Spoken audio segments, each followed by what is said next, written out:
नमस्कार, मी प्रमिला झोंडे। तर आज मी शेंगाची हिरवी चटणी करणार आहे। त्यासाठी हिरव्या मिरच्या घेतल्या, त्या लसूण घेतलाय, 1 प्लेट शेंगा घेतलेल्या। तर मी अगोदर शेंगा भाजून घेणार आहे। तर बघा, शेंगा मी दोन्ही साईडला छान अशा भाजून घेतलेल्या त्या। तर आता थंड करण्यासाठी मी एका प्लेटमध्ये काढून घेते।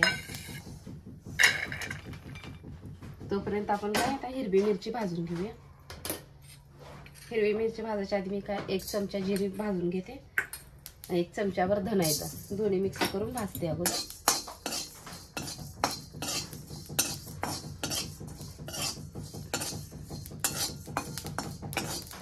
हे तेल वत्ताच भाजायचं आहे, आपल्याला छान भाजलं जातं।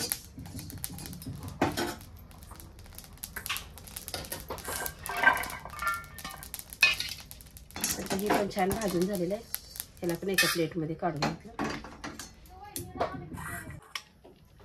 तर आता हिरवी मिरची आणि लसूण मी भाजून घेते, त्यासाठी थोडंसं तेल वापरणार आहे, म्हणजे मिरची पटकन भाजली जाते।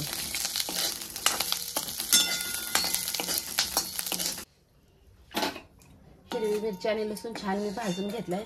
तर हे मिक्सरच्या भांड्यामध्ये आता काढून घेते। जिरे आणि धन ह्यात मी अगोदर वाटून घेते, अगोदर ही बारीक करून घ्यायचं आपल्याला। तर बघा, हिरवी मिरची, धन आणि जिरे मी अशी बारीक करून घेतली। तर ही प्लेटभर शेंगा मी साल काढून घेतली, ती पण आता ह्यात टाकून घेणार आहे। आपल्याला चवीनुसार आता ह्यात मीठ वापरायचं आहे, तर थोडंसं मीठ मी टाकून घेतले आणि नंतर थोडंसं बारीक करायचं आपल्याला।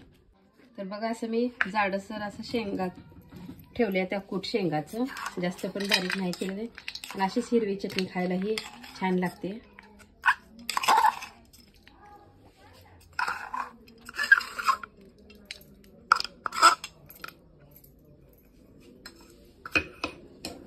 तर बघा, तुम्ही ही अशी चटणी बनवून बघा आणि माझा व्हिडिओ आवडला तर नक्कीच लाईक करा, सबस्क्राईब करा। फेसबुकवर बघत असाल तर फॉलो करायला विसरू नका।